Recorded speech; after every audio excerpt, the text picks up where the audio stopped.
देवी केवल उतनी ही देवी नहीं है जो आपको दिखाई पड़ती है। आप किसी व्यक्ति को देखकर उसका परिचय पा जाते हैं। व्यक्ति को देख करके परिचय पा जाना अपने आप में अधूरा परिचय है। उस व्यक्ति की शक्ल को देख करके आपको संतोष नहीं होता जब तक आप उसके कर्म का परिचय नहीं पाते। तो कर्म महत्व का है कि व्यक्ति की शक्ल सूरत महत्व की है। व्यक्तित्व केवल शक्ल सूरत में नहीं किंतु कर्म पर आधारित है। ध्यान दें, उसके स्वभाव पर, उसके व्यवहार पर, उसके कर्म पर। आप व्यक्तित्व का आदर शक्ल सूरत पर आधारित नहीं किंतु व्यक्तित्व का आधार चरित्र है। चरित्र के साथ कर्म जुड़ा हुआ है, उसको देख करके आदर करते हैं। देखो, अगर शक्ल सूरत की इज्जत की गई होती तो ये टेढ़े टेढ़ी शक्ल वाले श्री हनुमान जी को कौन पूछता। ये सदानंद, ये गजानन बड़े आदरणीय है। लेकिन अगर आपके घर में गजानन जैसा बच्चा पैदा हो जाए तो मुश्किल हो जाएगी।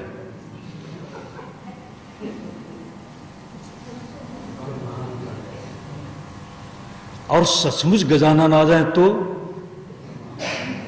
तब तो बड़ी ऊंची बात बन जाएगी। गजानन की शक्ल में पैदा हो जाए तो जरूरी नहीं कि गजानन आ गए। और गजानन आपको सपने में दिख जाएं और कहें कि मैं तुम्हारे घर में आ रहा हूं तो आप क्या कहोगे? आओ आओ। यह है चरित्र की महानीयता, यह है चरित्र का वैशिष्ट्य। तो आदरणीय चरित्र बनता है। चरित्र संबंधित है कर्म के साथ। मां अपना परिचय देती है, मैं ही निद्रा हूं, विष्णु को भी सुलाती हूं, ब्रह्मा को भी भरमाती हूं। या देवी सर्वभूतेषु भ्रांति रूपेण संस्थिता नमस्तस्यै नमस्तस्यै नमस्तस्यै नमो नमः। मैं ब्रह्मा को भी भरमाती हूं, भरमा देती है ना। मैं ही ज्ञान शक्ति हूं, मैं ही कर्म शक्ति हूं, मैं ही द्रव्य शक्ति हूं, मैं ही तुम्हें सुलाने वाली, रोज सुलाने वाली निद्रा हूं, और मैं ही संपूर्ण जगत को प्रलय में सुला देने वाली महानिद्रा हूं। मैं ही वृत्ति में त्रिगुणात्मक भाव से जो हमारे कार्य व्यापार चलते हैं उनकी नियामिका स्पंदन करने वाली वृत्ति रूपा हूं, और मैं ही स्मृति रूपा हूं। यह है उसके चरित्र का रूप, यह है उसके कर्म का रूप। तो सारा संसार जिसके तंत्र में ग्रथित होकर के, शासित होकर के चल रहा है, उसको व्यास जी महाराज आगे की कथा में जन्मेजय जी को कहते हैं,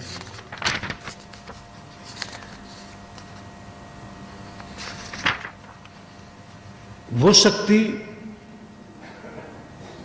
स्वयं, ध्यान देना,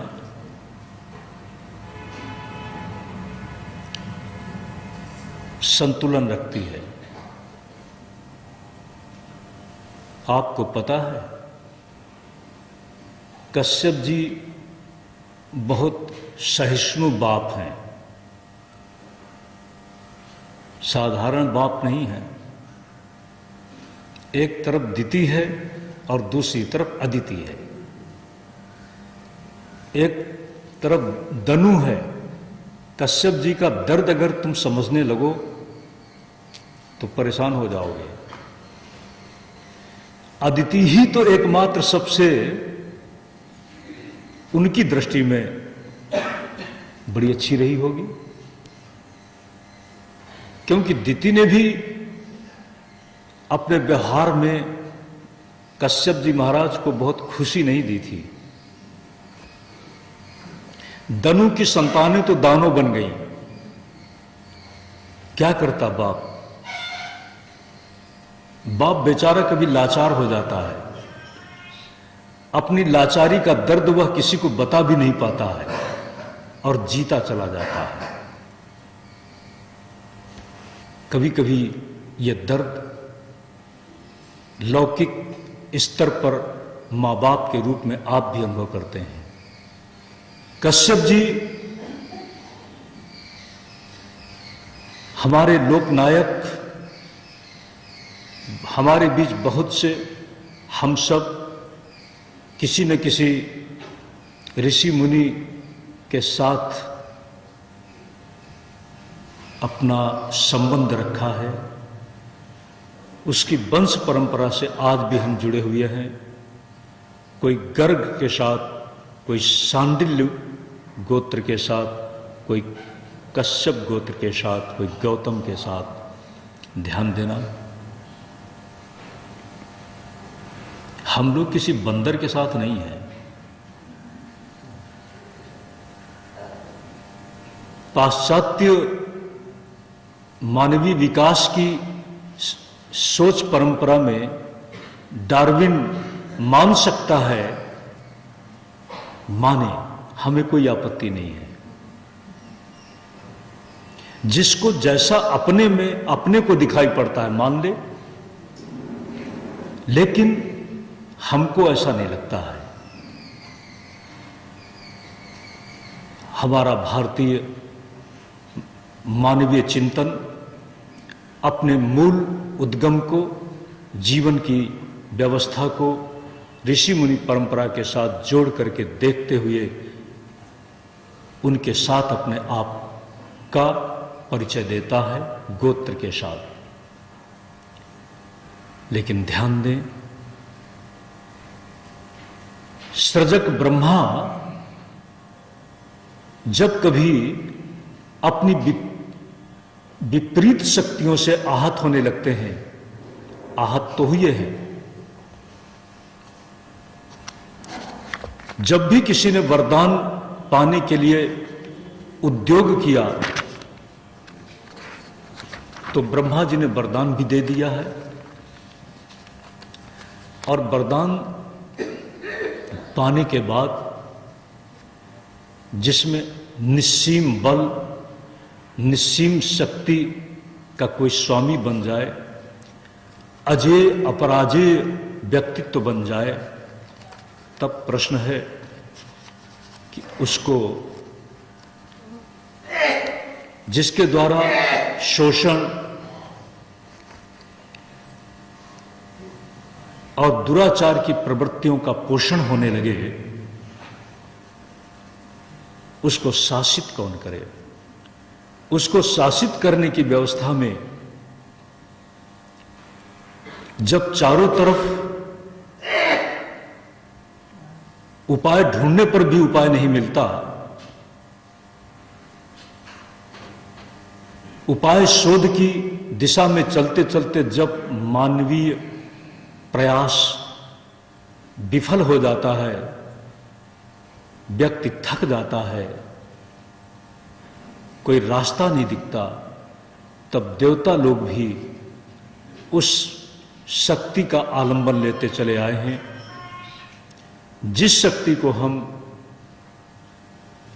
आज नवरात्रि के प्रसंग में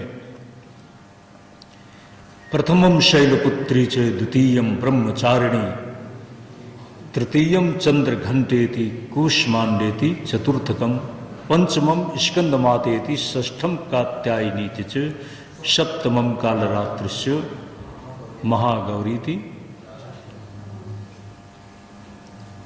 इस तरह से याद करते हैं।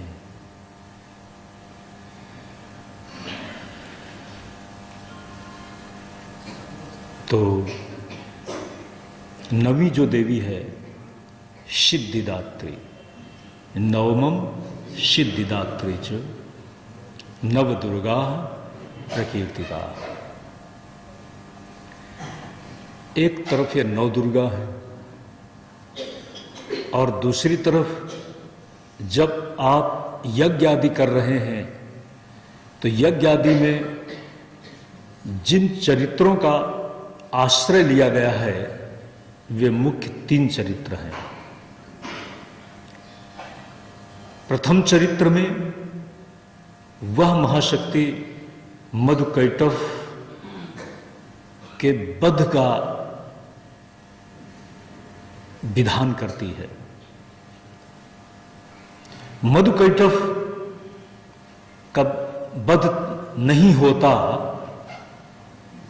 यदि वह महाशक्ति मधुकैटभ को सम्मोहित नहीं करती। दूसरे चरित्र में महिषासुर के आतंक से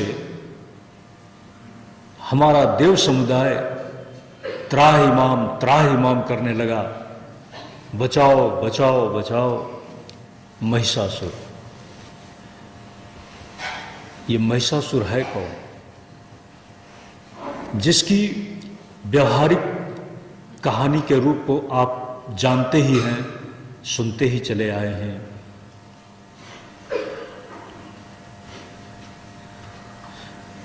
महिषासुर अपने आप में किसी सिर्फ एक स्त्री के बिना किसी के भी हाथ से भी अबद्ध है। वो जानता था कि स्त्री को तो अबला कहा गया है, वो हमारा क्या बिगाड़ सकती है। देखो आज परिभाषाएं बदल रही हैं। आज नारी स्वातंत्र की जो एक चेतना जगी है, स्वातंत्र के आंदोलन के विविध आयामों में, सोच में एक ये भी बात चल पड़ी है कि उसको अबला नहीं कहना चाहिए, उसको अबला नहीं कहना चाहिए।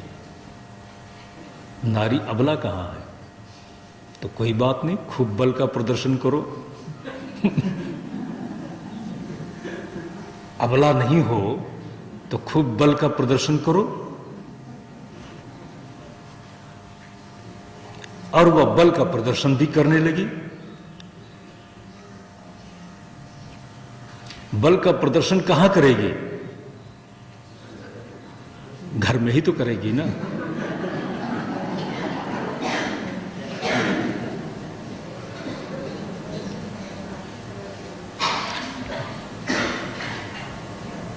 और घर तो पत्नी से चलता है और मां से चलता है।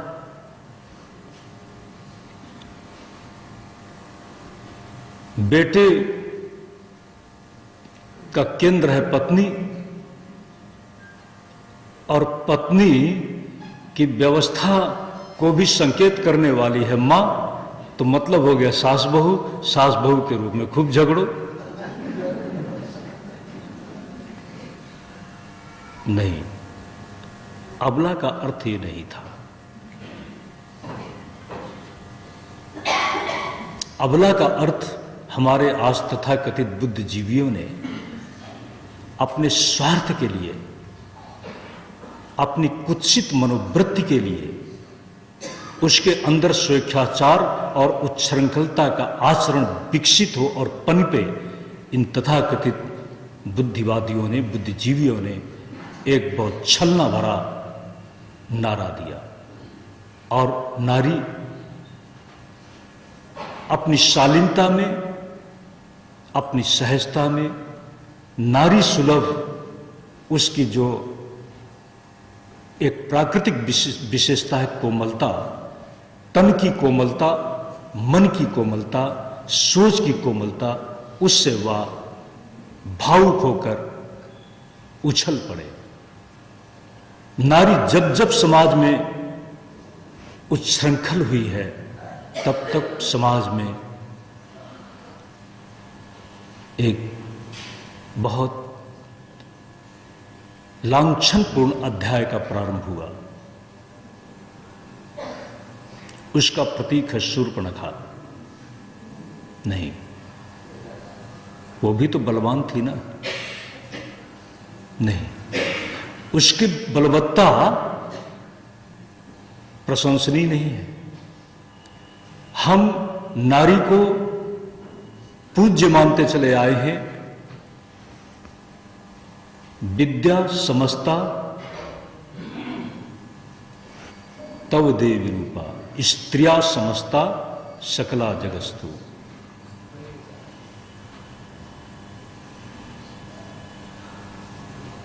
भारत और भारत की जीवन व्यवस्था में नार्यः यत्र पूज्यन्ते रमन्ते तत्र देवता।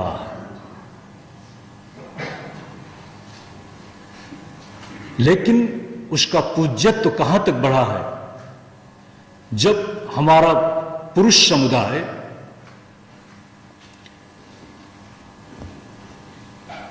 अपने आप में अशक्त हो गया, तब दुष्प्रवृत्तियों और दुराचार और आक्रांता और आतंकवादी का रूप लेकर के जो महिषासुर हमारे सामने खड़ा है, उसका प्रतिकार करने के लिए नारी आगे आई है। उसका प्रतिकार करने के लिए नारी का उद्भव हुआ है। दुष्प्रवृत्तियों के रोकने में उसने अपने बल का प्रयोग किया है। अबला अबला कह करके उसको घर के झगड़े में उलझाने के लिए परिभाषा बदली नहीं गई।